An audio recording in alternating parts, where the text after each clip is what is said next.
সদয় উপস্থিতি আমাদের পিলখানা হত্যাকাণ্ড স্মরণে জাতীয় শহীদ সেনা দিবস উপলক্ষে ঢাকা সেনানিবাসের আর্মি মাল্টিপারপাস হলে মতবিনিময় সভার আয়োজন করা হয়। এতে প্রধান অতিথি ছিলেন প্রধানমন্ত্রী তারেক রহমান। আমি কেবল একজন জনপ্রতিনিধি হিসেবে নয়, একজন সেনা পরিবারের সদস্য হিসেবে, একজন সহযোদ্ধার সন্তানের মতন আপনাদের সামনে, আপনাদের সাথে আজকে উপস্থিত হয়েছে। সংক্ষিপ্ত বক্তব্যে বিডিআর বিদ্রোহে শহীদ সেনা সদস্যদের শ্রদ্ধার সাথে স্মরণ করেন প্রধানমন্ত্রী তারেক রহমান। বলেন, রাষ্ট্রীয় নিরাপত্তার দুর্বলতায় এই হত্যাকাণ্ড হয়েছে।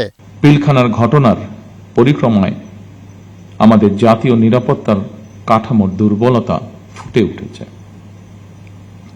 তাই বহির্বিশ্বের সাথে তাল মিলিয়ে আমাদের জাতীয় নিরাপত্তার কাঠামোকে আরো আধুনিক, সময়োপযোগী এবং শক্তিশালী করা প্রয়োজন অবশ্যই, এবং এ লক্ষ্যেই আমাদের সরকার কাজ করবে ইনশাআল্লাহ।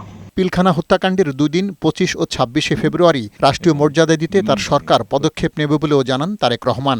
পিলখানার ঘটনাকে রাষ্ট্রীয় মর্যাদায় স্মরণ করা আমাদের জাতীয় দায়িত্ব। 25 ও 26 ফেব্রুয়ারি ঘটনাকে ইতিহাসে রাষ্ট্রীয় মর্যাদা না দিলে ভবিষ্যৎ প্রজন্ম আমাদেরকে হয়তো ক্ষমা করবে না।